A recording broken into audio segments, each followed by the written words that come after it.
is Jason from CROSSON, and you're listening to Rocket Nights.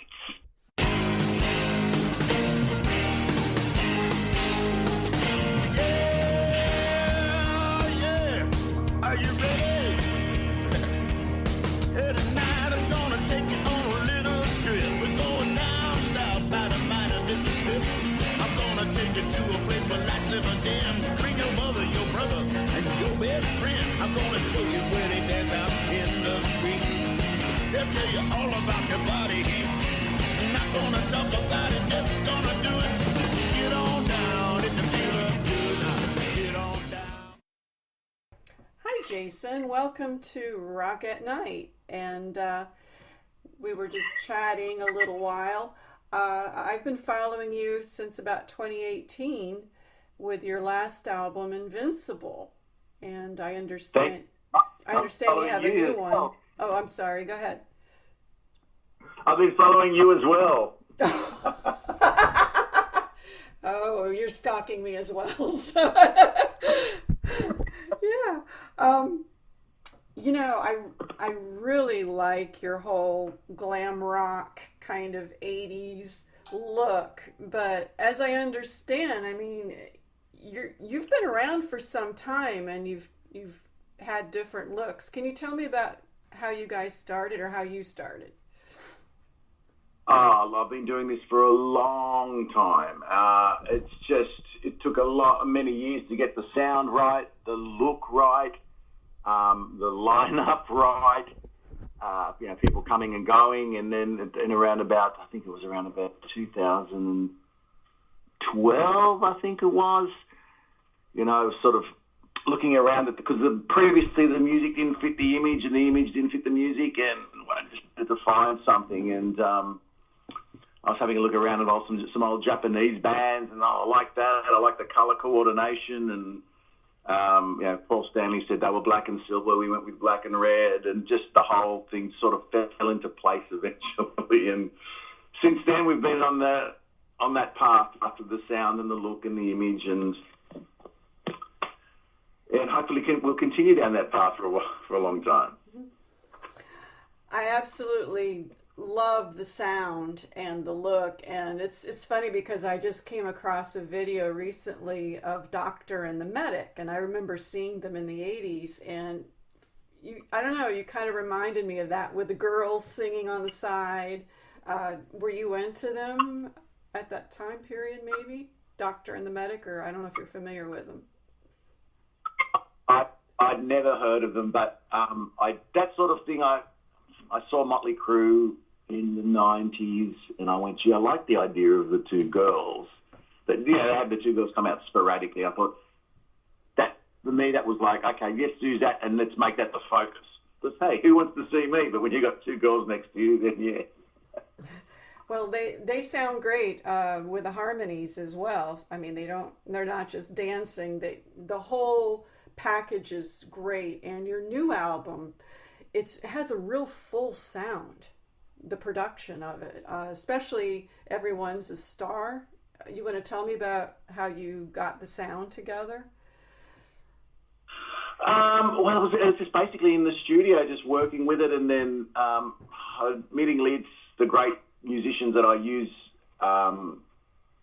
as well. So I demo everything, and then I give it to all the musos, and they learn their parts. They add their little bits in, but the sonicness, I guess I've got to give credit to Dwayne Barron, who's been our mixing engineer for the last 3 albums. And Dwayne's got a history. He's mixed girls with Motley Crue and Poison and Alice Cooper and Aussie. So he knows exactly what we want. And just I've got to give credit to everyone else who can make my songs sound good. Mm-hmm.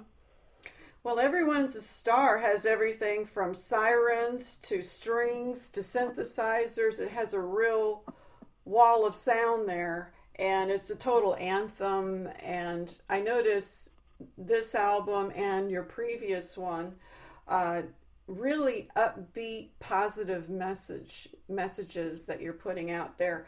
Are you a positive person, or? Yeah, look, I think it's what you surround yourself with. So, like in for many years, I listened to a lot of motivational speakers, like, listen to The Secret and Rhonda Byrne and Wayne Dwyer. And that was the sort of stuff that I've, if I was walking to the gym, I'd put it on, or I'd have it on in the car. And after a while, that stuff just becomes, it sinks in. It becomes, I guess, part of your psyche. So, and it comes out when you're writing, I guess. It's there. So whatever you sort of put into your mind sort of comes out through the music. So, I think it's good to give out a positive message, and I just got to practice what I preach. Mm-hmm, mm-hmm. Yeah, because the music is definitely upbeat, uplifting. The one song I want to ask you about is "Rest in Peace."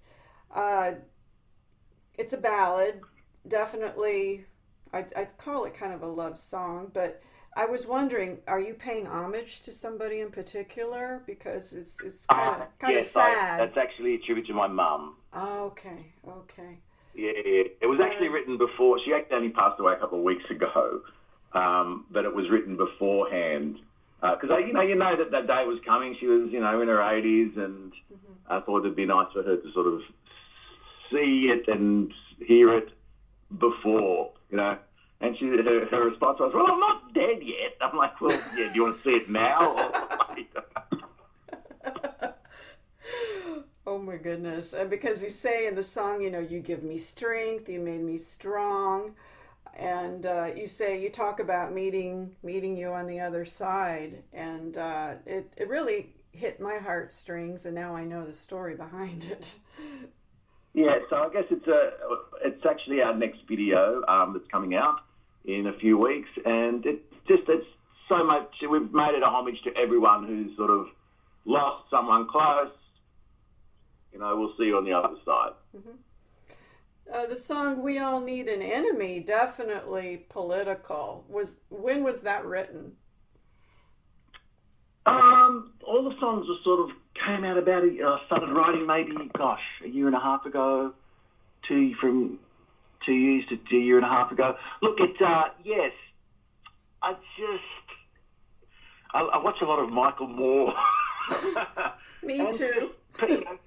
That's it. Like, they create wars for wealth. They don't care about who gets killed as long as the pipelines go in and the money keeps churning out. And to me, that's the history of the human race. Let's face it. You invade because you want something. Mm-hmm. And yeah, it sort of always strikes a bit of a bone with me. So I thought I'd put it into a song. Plus, it also has the other angle of, well, sometimes you need to bond with someone else. You also actually, if you're having a fight with someone close to you, the way to get closer is to find someone else to be the enemy. So it's a bit of a two-edged sword, that one, a bit of a double meaning. But we did go down the political angle, and it also, I look at it also when I write a song. How can this song be a great live song? So we all in an enemy. The girls come out in little army uniforms and do the whole choreography. So that works as well. So sometimes when we're writing, it's how can we incorporate this song into a live show and make it part of the theatrics. That's what's interesting about your whole thing is it's not just music, but you're out there to entertain people and to put on a show. You mainly do your shows around Australia, though, correct? Yeah, mainly. Yeah. Most of it's all Aussie based, but we're happy to come over there if the promoters are willing to have us. Oh man, I would love that. I'm telling you, I'd love to see your live show. I would be up there, up front and personal. We'd get you up on stage for Hot Brunette. Oh, I was going to say, that was my next topic. I was so glad that you were paying homage to brunettes for once. With Weak at the Knees. The video's great, too. Thank you. You know what I wrote when I listen? I always take notes when I listen to stuff. It kind of made me think of Meatloaf meets Cheap Trick. Oh, okay, yeah. like Paradise by the Dashboard Light, or, just, I don't know, it just kind of made me think of that for a second. But great sentiment, love it.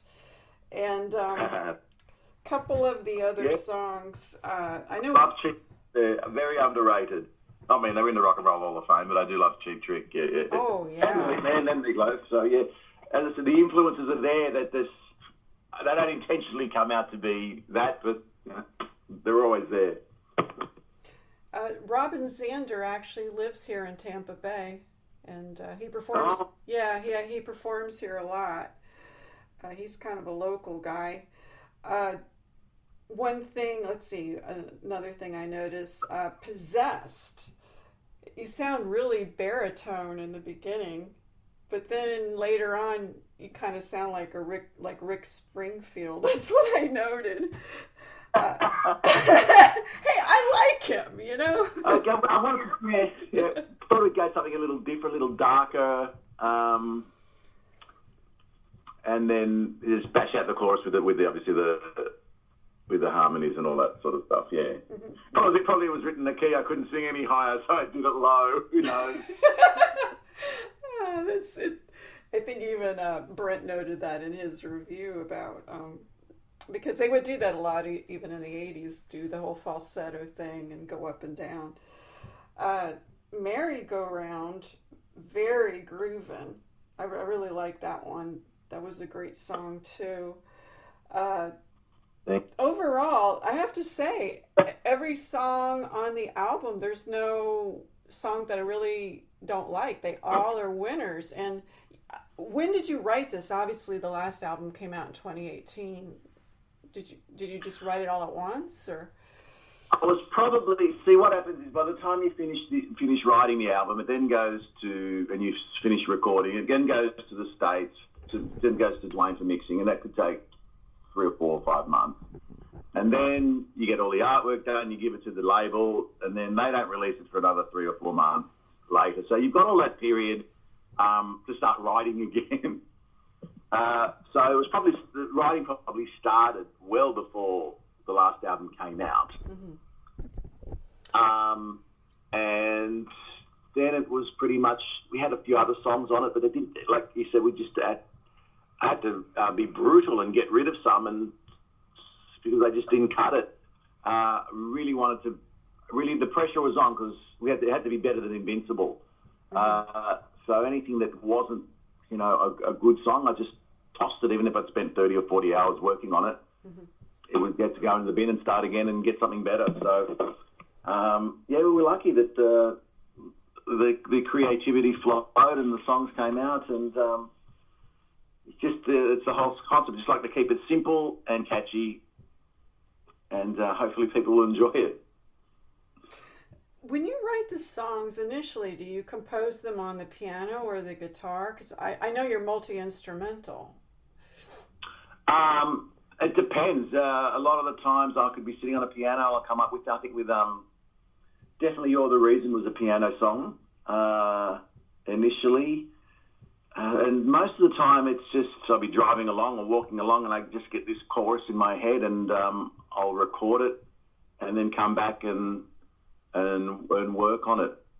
So it could be a thousand different ways that the song comes. It could be playing the guitar, I come up with a riff, or I could be playing the piano, something comes up. But most of the time it's just driving along and I get a chorus in my head. And for me, that's the thing is the chorus, the catchy chorus, mm-hmm. and then work around that. Are you the type that immediately records the riff, or you'll forget it? I always forget it. If I don't record it, I forget it. Yeah, that's how you get that thing where you're just about to doze off and this great tune comes in your head and you just go, I'll remember it in the morning, and it's gone. Yeah, I know what you mean. It's like you're in the zone, and it's kind of like if you're taking a shower or something, you come up with something and like you think you're going to write it down after, but you forget. The shower, that's a nice. That's where the best music is written, I think. I think because, I don't know, with myself, I think it's because people are relaxed and there's no pressure. No, absolutely.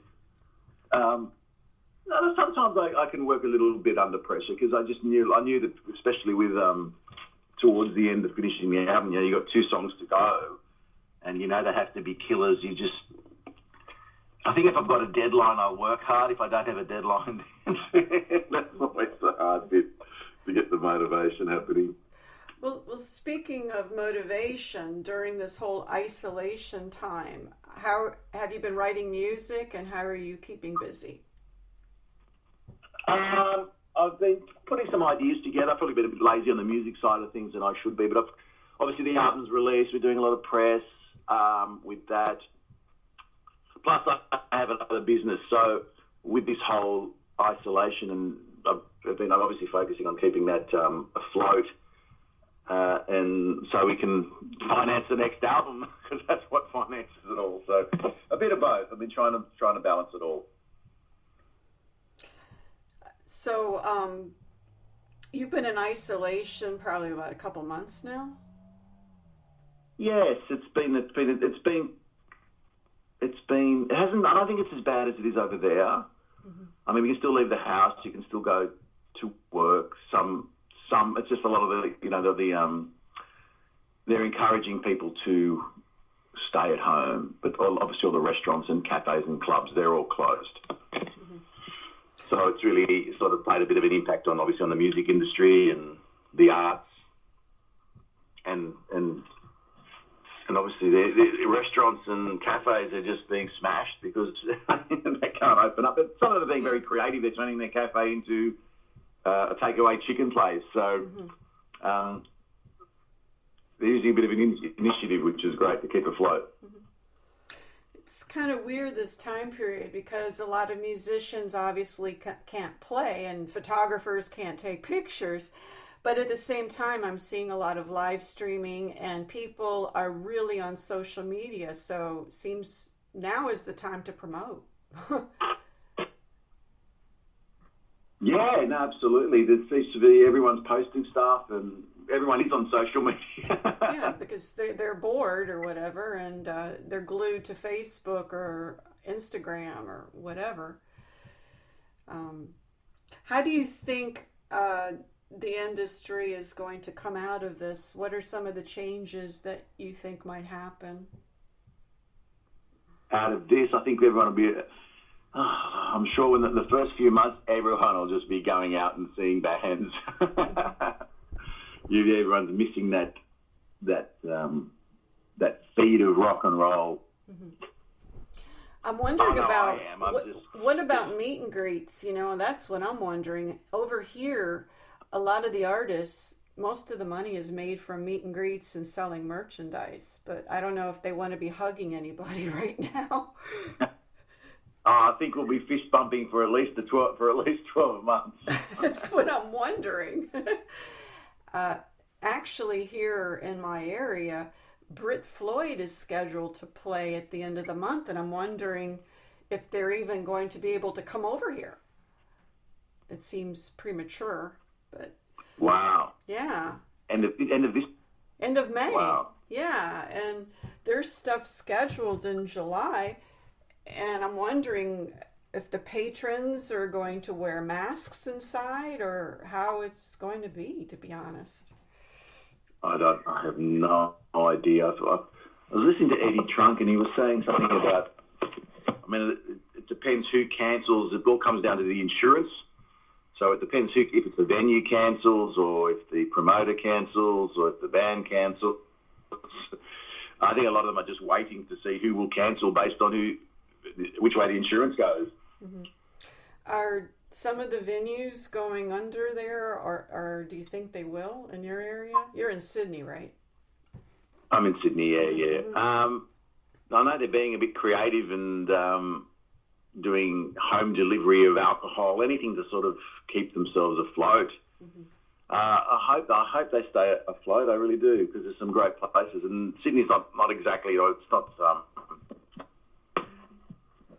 We're a very small population compared to you guys, so we really need these venues. Mm-hmm. we have a correspondent in Adelaide, and she said one of her favorite venues is going under there, and that's why I was asking. I'm just wondering how things are going to turn out, but it seems the live streaming is rampant. Everybody is sitting around watching people live stream, and people are taking donations. I was watching a live stream on Facebook, and I'd say in 20 minutes they gathered $2,000. I couldn't believe it. Oh, wow, that's great. I don't know if it works for everybody, but it was pretty interesting. So I know the future's a little unclear for everybody right now. What do you have any plans for the future? Let's say the rest of the year or 2021. What do you see yourself doing? Well, once this is all lifted up, we'd like to obviously start booking the shows in. We were very lucky as far as we did a tour with Enough's Enough and Ron Keel and Janet Gardner from Vixen on the east coast of Australia, and then the next week we played with Reckless Love, and then that's when everything finished. So we had an album launch that was supposed to happen. That's obviously been canned. We just have to wait and see how things go. So I think it's a thing with a lot of musicians as well. They're just waiting to when things lift, and then they can reschedule and start booking again. And in the downtime, I guess everyone's writing. That's what I was wondering, if you had a creative surge or not during this downtime.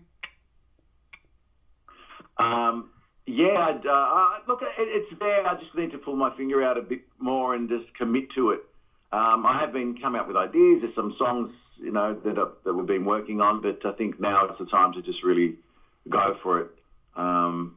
So we can have an album out in another couple in another 18 months to 2 years. So because it takes that long from the writing to the demoing to the musicians to the mixing to the artwork. It just takes that long period.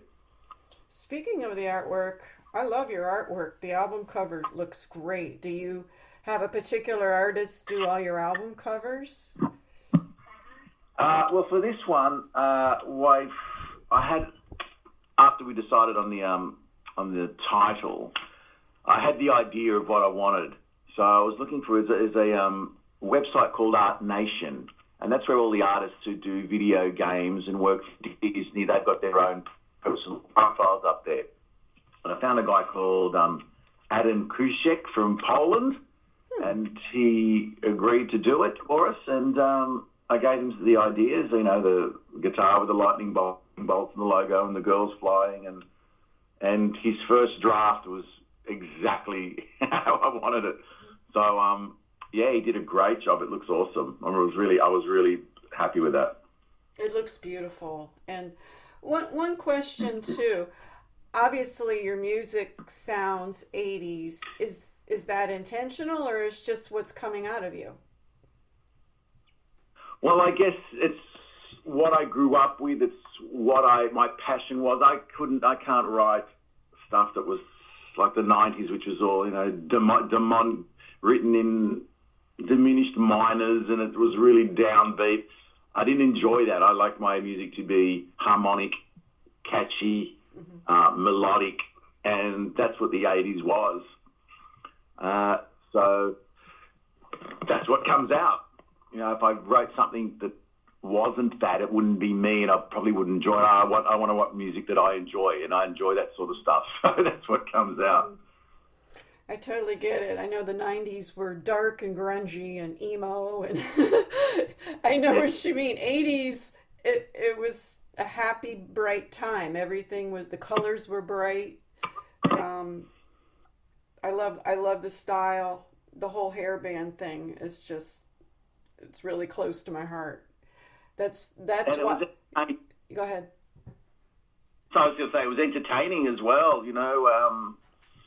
The people on stage gave it 100%, whereas the 90s, they looked at their toes, and that was cool.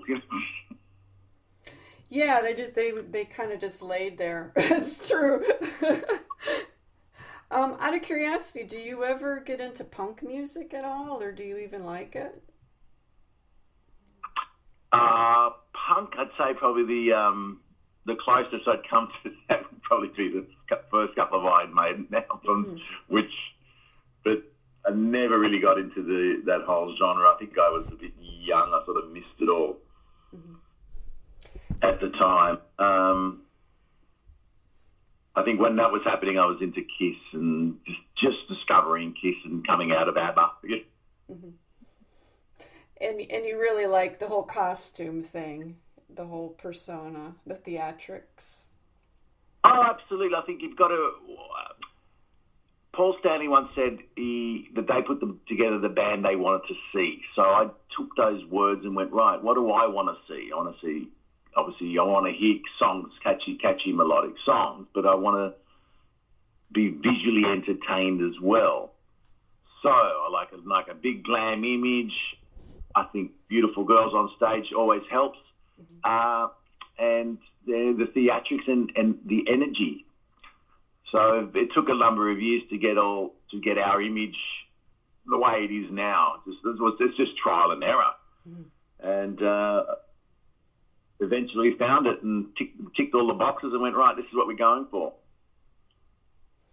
Well, I would kill to see you and do a live act, honestly. Like I said, I've been following your work for a while, and it totally speaks to me. Honestly, I really do. I really love it. And is there anything that you would want people to know about your music, or you and you yourself, that you would want people to know? Something that hasn't been asked. Look, just give it a shot, give it a go. If you like it, great.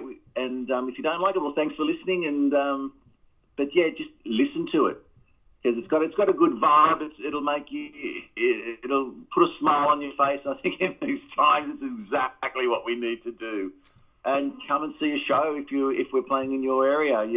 We definitely deliver, and we definitely work hard up there. Mm-hmm. I think that's well said, especially during this time period. When I listened to your album, I immediately felt good, and I think that's what we need more of. Your more upbeat, good messages. Love it. So thank you. Thank you for speaking with me about the new album. And as always, I will follow you, and I look forward to hearing more music come out from the band. Well, thank you very much for having me. Appreciate it. And I will say adieu. Goodbye. And thank you so much. I really appreciate the opportunity. No, thank you. It's my pleasure. Believe me. We'll keep in touch. We'll keep in contact over Messenger. For sure. I'm stalking you. Take care. You're most welcome to. Take care, Jason. All the best. Take care. And best of luck to you. Bye-bye. Okay, bye-bye. Thank you. Appreciate it. Sure. You're listening to Rock at Night. The introductory song, Get On Down, is from blues artist Billy Bass Alford. Look for his music at ReverbNation.com.